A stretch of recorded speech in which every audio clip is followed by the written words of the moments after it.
Good morning, and welcome to the coffee shop, where I discuss the what, the why, and the how, all while giving you a slightly unrelated speed paint to look at. Today's question: why do humans have small teeth? Flashback to around 2 million years ago, where bushfires were common amongst the arid savannas of East Africa. Our ancestors took note of how fire could scare away the toughest predators, warm up the coldest nights, and how by holding a stick near the blaze, they could take the fire with them. Fire allowed humans to have a unique method of protection during meal times, and quickly saw another benefit: cooking food. Cooking provided a myriad of luxuries to our hominid ancestors.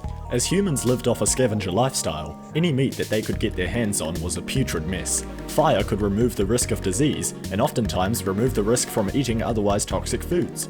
But most importantly, fire made things easier to chew. If you've ever chewed a piece of raw steak, and I know I have, then you'll know how exhausting it is to get through. Your jaw is left aching and you've burned a bunch of calories just trying to eat it. And it's exactly that.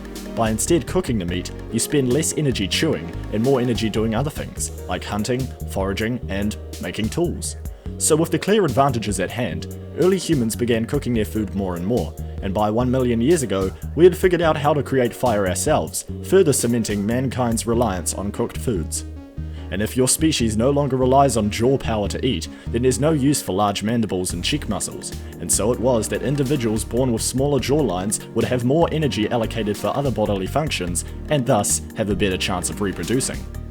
And as these selective pressures continued for hundreds of thousands of years, the teeth and jaw, along with other associated facial features, such as the brow line, of each subsequent generation of humans became smaller and smaller, until today, where our food is so soft and mushy that some people retain their baby teeth for their whole life, with no disadvantage compared to others.